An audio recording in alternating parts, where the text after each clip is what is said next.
Maintenant, nous allons... il nous reste 40 minutes. Voilà, 40 minutes importantes à passer ensemble. Et je vais donner la parole à la voix d'un trio de professionnels de terrain. Alors, nous avons avec nous Méline Dutrier-Vosboyer, qui est éducatrice de jeunes enfants, directrice de micro-crèche pour le groupe Babylou. Yannick Youssiancia, qui est professeur des écoles et maître formateur de l'éducation nationale, et Raphaël Meliado, membre du conseil d'administration de l'association Le Printemps de l'éducation et professionnel dans l'école Être et Savoir. C'est ça, Raphaël? Oui. Donc, une discussion intéressante, 2 minutes chacun. Bon, voilà, comme tout le monde. Et qu'est-ce que vous retenez de ces 2 journées que vous auriez envie, demain, de mettre en place, chacun dans vos crèches, dans vos écoles, dans vos classes, concrètement, ce qui vous tient à cœur? Merci beaucoup.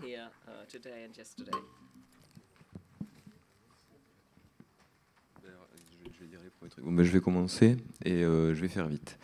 Alors, moi, il y a un truc qui me pose question un peu. On parle beaucoup de la transition et tout ça, mais il y a cette question de l'éducation et de l'éducation. Pourquoi faire? C'est éduquer pour être éduqué, c'est très bien, mais je pense qu'on cherche à vivre dans une société qui soit collaborative et où les gens puissent avoir une place concrète. Et là-dessus, je pense qu'il y a un enjeu sur essayer de rendre la dimension éducative accessible. Et donc on est tous éducateurs, à partir du moment où on influence quelqu'un et où on est influencé, on est en processus d'éducation. Et donc je pense qu'il y a un vrai enjeu à essayer de se réapproprier ça et à ne pas le capturer, que ce ne soit pas quelque chose qui appartienne à la recherche, aux professionnels. On est tous éducateurs dès qu'on fait des choses ensemble. Et donc ça, dans mon quotidien, au niveau du Printemps de l'éducation, en défendant des actions, de mettre des outils à disposition pour que les gens puissent se rencontrer, échanger, s'approprier cette question de l'éducation, et qu'elle puisse infuser et que chacun à son échelle puisse intervenir. Et dans mon école, en intégrant au maximum les familles dans la mise en place de stratégies éducatives, choisir ce que son enfant va vivre à l'école, savoir qu'est-ce que j'attends pour mon enfant, qu'est-ce que j'attends pour moi, c'est déjà une base pour pouvoir se lancer. Et ce travail, je pense, qui se fait par la vie et par les interactions. Il ne suffit pas que ce soit une injonction de devoir le faire, il faut le vivre et l'expérimenter. Donc voilà, donc ça serait autour de ça. Je pense que si on vit une éducation active et qu'on est actif dedans, mais on va innover parce qu'on va rencontrer des nouvelles difficultés, on va s'adapter, on va avancer. Et si on éduque nos enfants en étant dans une démarche d'innovation, on va transmettre cette innovation de fait parce qu'on va la vivre et qu'elle aura un sens concret. Ce ne sera pas seulement une idée. Voilà, j'ai fini. Bien, bonjour. Donc, moi, j'ai beaucoup écouté et j'ai entendu énormément de choses qui me poussent à continuer quelque chose que j'ai mis en place, c'est-à-dire la promotion dans le public de la pédagogie Montessori. Dans ce que j'ai entendu, beaucoup de choses justifient en fait cette action.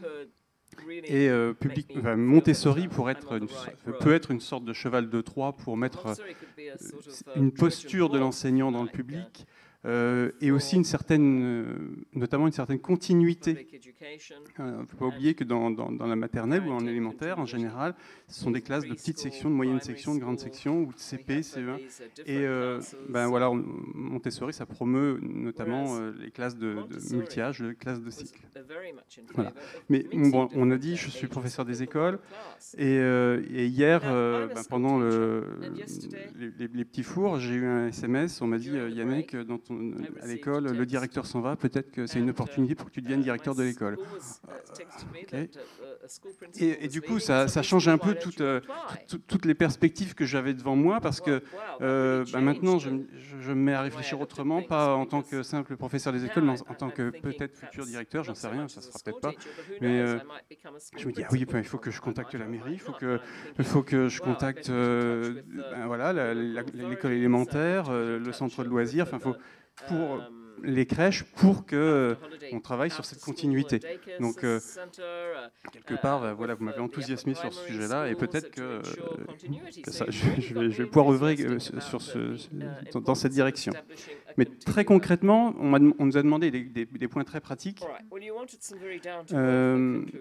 Si je reste dans ma classe, dans l'école, j'aimerais utiliser pour notre école maternelle ou pour l'école élémentaire qui est à côté, l'échelle, alors je ne sais pas comment on dit, hein, CIQRS de Hiram Siraj. Voilà, je serais très intéressé de pouvoir utiliser ça si c'est accessible en français, si je peux me l'approprier, comme outil concret d'évaluation et de progrès pour les enseignants. Voilà. Ensuite, travailler avec la crèche qui précède l'école maternelle dans laquelle je travaille, pour travailler sur toutes sur comment diagnostiquer les compétences langagières des enfants, notamment les difficultés, et travailler sur des bonnes pratiques, pas seulement en maternelle, mais en amont aussi, et peut-être en aval aussi. Voilà, et puis, troisième point, c'est communiquer de manière cohérente du plus jeune âge, peut-être auprès des familles, même pendant la grossesse jusqu'à 8 ans, on va dire, auprès des familles de manière cohérente sur les besoins de l'enfant, que ce ne soit pas juste un enseignant isolé qui parle des besoins de l'enfant, mais que tout le système en parle de manière cohérente sur comment on gère les écrans, comment on pourrait vivre une nutrition équilibrée, comment on gère le sommeil des enfants. Voilà.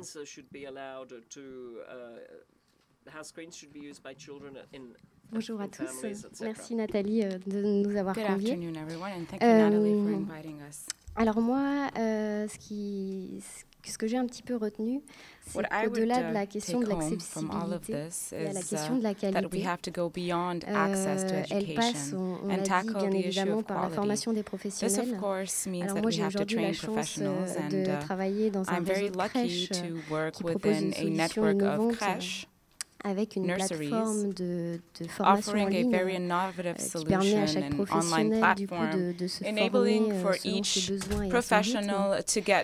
Mais j'ai aussi l'impression que cette exigence de qualité, elle passe par peut-être une réorganisation du travail des professionnels. Il existe quelque chose de très logique dans le temps de travail des professeurs des écoles, des enseignants au collège, supérieur, c'est un temps de préparation de leur classe, de leur cours. Et chez les professionnels de la petite enfance, elles n'ont pas cette opportunité de préparation. Et là, je me dis que finalement, avoir l'opportunité de préparer son cadre ludique dans lequel l'enfant va pouvoir développer toutes ses potentialités, c'est tout aussi important que le temps de travail, de préparation d'un professeur qui prépare une leçon de mathématiques pour que l'élève apprenne à compter.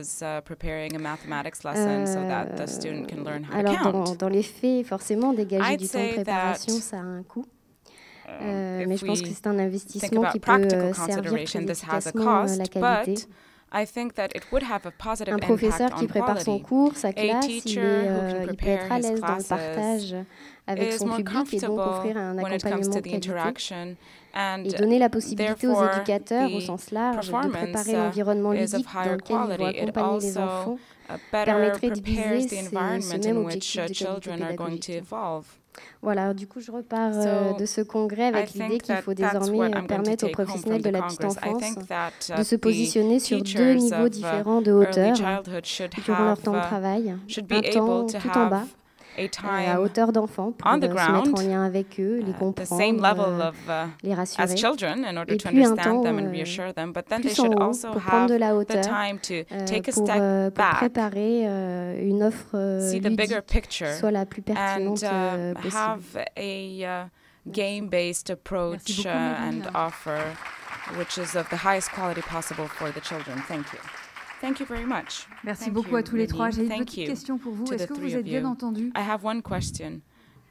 Did you agree amongst yourselves? Ça va ou sur une échelle de 1 à 10, ça donne quoi? On a scale from 1 to 10. C'est trop court. Oh, too short. We weren't able to have a proper exchange of views. Dans le dialogue et dans la durée. Well, we're going to pursue dialogue because